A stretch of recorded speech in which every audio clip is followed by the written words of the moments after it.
దాదాపు 13.8 బిలియన్ సంవత్సరాల క్రితం ఒక మహావిస్ఫోటనం జరిగింది. దానిని బిగ్ బ్యాంగ్ అంటారు. ఆ విస్ఫోటనం తరువాత కోట్లాది కోట్ల నక్షత్రాలు, ఆకాశగంగలు ఏర్పడ్డాయి.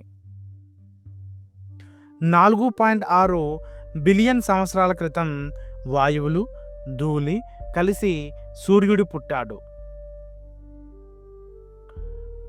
సూర్యుని చుట్టూ ధూళి, రాళ్ళు కలిసి గ్రహాలు రూపం దాల్చాయి.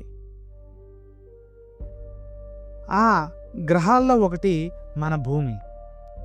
ఆ సమయానికి అది అగ్నిగోళంలా కనిపించింది.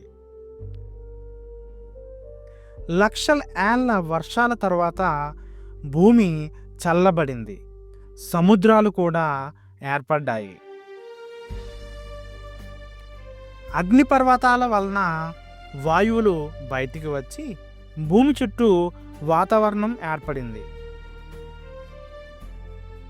3.5 బిలియన్ల సంవత్సరాల క్రితం సముద్రాల్లో సూక్ష్మజీవులు పుట్టాయి. ఈ జీవులు సూర్యకాంతిని ఉపయోగించి ఆమ్లజనక వాయువును విడుదల చేశాయి. 600 మిలియన్ సంవత్సరాల క్రితం సముద్రాల్లో విచిత్రమైన జీవులు పుట్టాయి. కొన్ని జీవులు సముద్రం వదిలి భూమి మీద జీవించడం మొదలుపెట్టాయి. తరువాత లక్షల ఏళ్ల పాటు భూమిని పాలించినవి డైనోసార్స్.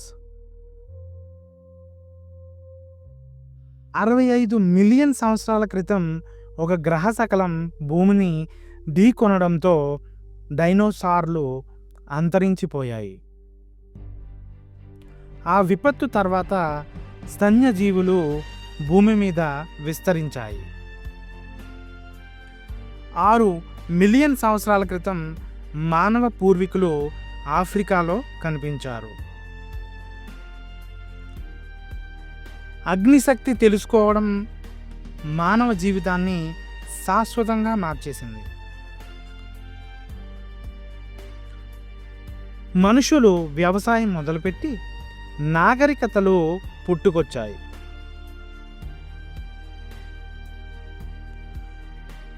2 లక్షల సంవత్సరాల క్రితం ఆధునిక మానవుడు పుట్టాడు. అప్పటి నుంచి మనుషులు ప్రపంచాన్ని తీర్చిదిద్దారు. Thanks for watching.